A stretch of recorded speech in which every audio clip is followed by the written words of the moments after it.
Hello friends, welcome back my YouTube channel. कैसे हैं आप सब? चलिए हम स्टार्ट करते हैं अपना नया टॉपिक। तो हमारा जो पिछला टॉपिक चल रहा था वो हम पढ़ा रहे थे समाज और समुदाय के बारे में, सोसाइटी एंड कम्युनिटी के बारे में। तो आज हमारा उसी टॉपिक का जो लास्ट उसके अंदर जो हम टॉपिक पढ़ाने वाले हैं वो है हमारा समाज और समुदाय के बीच तुलना, यानी जो डिफरेंस है समाज और समुदाय का, उसके बारे में आज हम बात करेंगे। तो मैंने आप लोगों को समाज और समुदाय के बारे में बता दिया था कि इनकी मीनिंग क्या है, इनके डेफिनेशंस क्या हैं, इनके टाइप्स क्या हैं। ये सारी चीजें मैं आप लोगों को अपने पिछले वीडियोस में बता चुकी हूँ। तो आज हमारा जो नया टॉपिक है वो स्टार्ट हो रहा है समाज और समुदाय के बीच तुलना, यानी कि क्या अंतर है सोसाइटी और कम्युनिटी के बारे में। तो मैंने आप लोगों को बताया था कि व्यक्ति की सामाजिक प्रवृत्ति एवं सामाजिक संबंधों के परिणाम स्वरूप विकसित होने वाले दो प्रमुख अंग जो हैं वो क्या है, समाज और समुदाय है। मानव समाज में ही समुदायों का विकास होता है। जो व्यक्ति, जो मनुष्य जो है वो जो मानव समाज में रहते हैं उन्हीं के अंतर्गत जो है वो छोटे छोटे समुदायों का विकास होता है तथा सामाजिक संबंधों की व्यवस्था या जाल को ही हम समाज कहते हैं। समाज एक संकुचित संगठन है, व्यक्तियों के एक विशिष्ट समूह को हम समुदाय कहते हैं। और समाज जो है वो क्या है, सामाजिक संबंधों के जाल को हम समाज कहते हैं, चाहे सामाजिक संबंधों की व्यवस्था को हम जाल कहते हैं। और समुदाय हमारा क्या है, वो एक संकुचित संगठन होता है, उसका कोई आधार नहीं होता है, कोई समाज का जो है वो कोई मौलिक आधार नहीं होता है, वो उसको हम नहीं माप सकते हैं कि हमारा समाज कितना बड़ा है। लेकिन जो समुदाय होता है वो क्या होता है, एक संकुचित संगठन होता है जो कुछ लोगों से मिलकर बना होता है। अब समुदाय के सभी सदस्य जो हैं वो उनमें अपना आपसी घनिष्ठ संबंध होता है तथा उनके रीति रिवाज और जो उनके समान अधिकार हैं वो सारी चीजें जो हैं वो सामान्य होती हैं। अब हम बात करेंगे आज दोनों के बीच अंतर के बारे में कि आखिर समाज और समुदाय के बीच क्या अंतर है।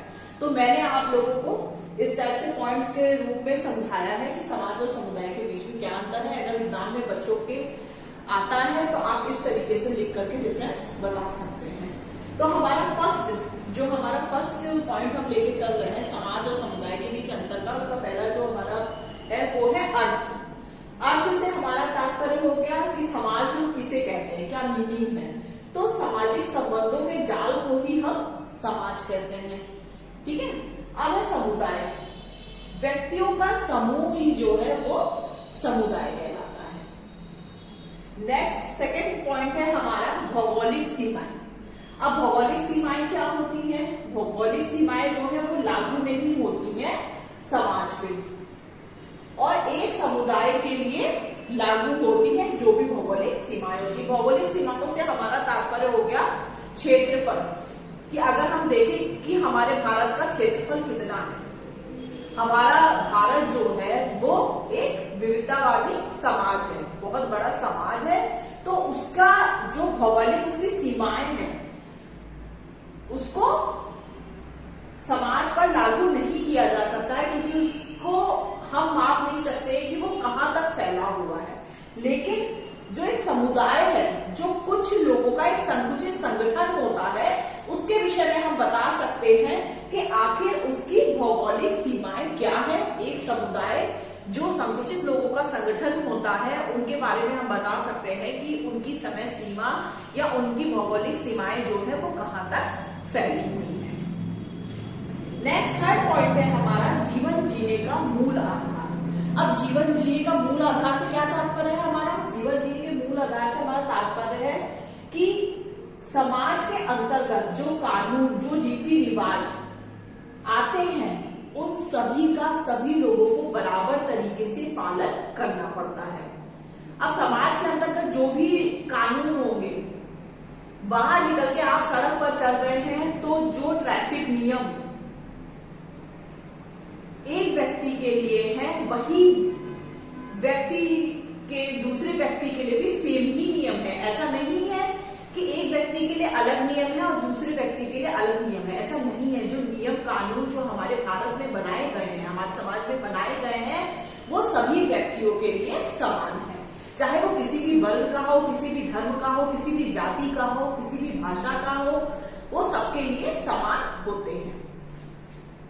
अब जीवन जीने के मूल आधार में हम आते हैं समुदाय के बारे में। तो सामान्य लक्षणों व रुचियों को साझा करने के लिए, अब समुदाय में जीवन जीने का मूल आधार से हमारा तात्पर्य हो गया जो भी सामान्य लक्षण है, जो भी उस ग्रुप ने जिस भी प्रकार के अपने नियम कानून बनाए हैं या जो सामान्य लक्षण है जिस भी तरीके के, वो उनके ग्रुप तक ही संकुचित रहते हैं, मतलब उनके ग्रुप तक ही वो रहते हैं। वो ऐसा नहीं कि वो और पूरे समाज में फैला दे। जिस तरीके से समाज में जो कानून और रीति रिवाज बनाए जाते हैं वो पूरे समाज को पालन करना उनका नियम होता है कि उनको वो नियम और कानून जो है वो पालन करने ही पड़ेंगे।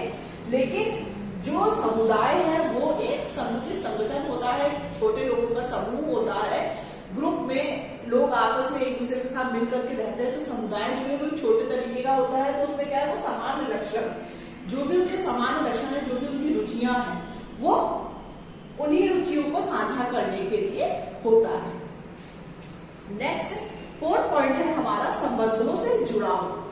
अब संबंधों से जुड़ाव हमारा हो गया औपचारिक संबंध जो समाज के अंतर्गत आते हैं और अनौपचारिक संबंध जो हमारे समुदाय के अंतर्गत आते हैं। अब औपचारिक संबंध क्या हो गया, औपचारिक संबंध आपका हो गया फॉर्मल और आपका हो गया अनौपचारिक से मतलब हो गया इनफॉर्मल। तो संबंधों से जुड़ाव आपका समाज के अंतर्गत संबंधों का जुड़ाव जो आपस में होता है वो औपचारिक संबंध के रूप में होता है। वो कहीं पे भी किसी से भी किसी भी समय हो सकता है। लेकिन जो समुदाय है उनके बीच अनौपचारिक संबंध होते हैं। उनकी एक सीमा जो है, एक क्षेत्र जो है उनका निर्धारित होता है उनके संबंधों का। अब नेक्स्ट और लास्ट पॉइंट है हमारा 5th विविधता।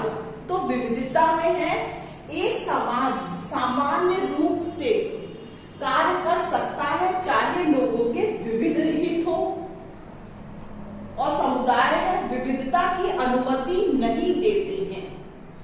अब बात आती है कि आखिर विविधता क्या है। तो विविधता से हमारा तात्पर्य, विविधता का अर्थ जो है वो होता है कि अलग अलग तरह की चीजें, चाहे वो धर्म हो, चाहे वो किसी भी प्रकार की बोली हो, चाहे वो किसी भी प्रकार की भाषा हो। तो फॉर एग्जाम्पल में हम कह सकते हैं कि जैसे हमारा भारत जो है, हमारा भारत देश जो है वो विविधतावादी समाज है। उसमें विभिन्न प्रकार के लोग रहते हैं, विभिन्न भाषा के, विभिन्न धर्म के, विभिन्न जातियों के, विभिन्न धर्मों के मानने वाले अलग अलग प्रकार के लोग रहते हैं।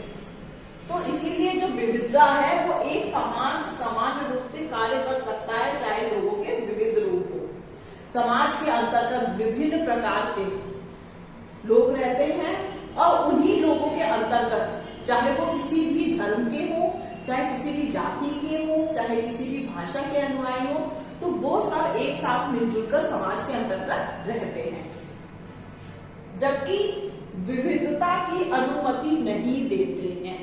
जो संकुचित संगठन होता है, जो छोटा ग्रुप होता है, वो विविधता की अनुमति नहीं देता है। वो एक ग्रुप जो है वो एक ही धर्म के लोग आपस में बनाएंगे, चाहे एक ही जाति के बनाएंगे, चाहे एक ही भाषा बोलने वाले के बनाएंगे, तो उनका रूप जो है वो संकुचित संगठन के रूप में होता है क्योंकि वो छोटा ग्रुप होता है। तो उसमें एक ही भाषा के बोलने वाले होते हैं या एक ही धर्म के मानने वाले होते हैं, चाहे एक ही जाति के मानने वाले लोग होते हैं। तो ये हमारा जो था वो तुलना थी समाज और समुदाय के बीच डिफरेंस था, वो मैंने आप लोगों को क्लियर कर दिया है। ये 5 पॉइंट जो है वो काफी अच्छे हैं। आप चाहे तो इसमें अपने मन से कोई 2-3 पॉइंट्स और जोड़ सकते हैं, बट जो ठीक और अच्छे पॉइंट्स थे वो मैंने आप लोगों को यहाँ पे क्लियर करके बता दिए हैं। जो मैंने आप लोगों को इस तरीके से पॉइंट्स बताए हैं, इसमें आप अपनी तरफ से भी कुछ लैंग्वेज जोड़ करके फॉर एग्जाम्पल के तौर पर इसमें दे सकते हैं। तो आज मैंने समाज और समुदाय का जो हमारा लास्ट टॉपिक था इनके बीच तुलना, ये मैंने खत्म कर दिया है। सोसाइटी एंड कम्युनिटी का जो हमारा टॉपिक था, जो हमारे सिलेबस का था, वो आज कंप्लीट हो चुका है। अब नेक्स्ट टॉपिक में जो है वो हमारा नेक्स्ट टॉपिक जो है वो है आपका क्लास एंड ग्रुप। तो ये मैं अपने नेक्स्ट वीडियो में आप लोग को स्टार्ट करवाऊंगी। आप लोग को मेरे वीडियोस पसंद आ रहे हैं तो प्लीज लाइक कीजिए, मेरे चैनल को सब्सक्राइब करते रहिए।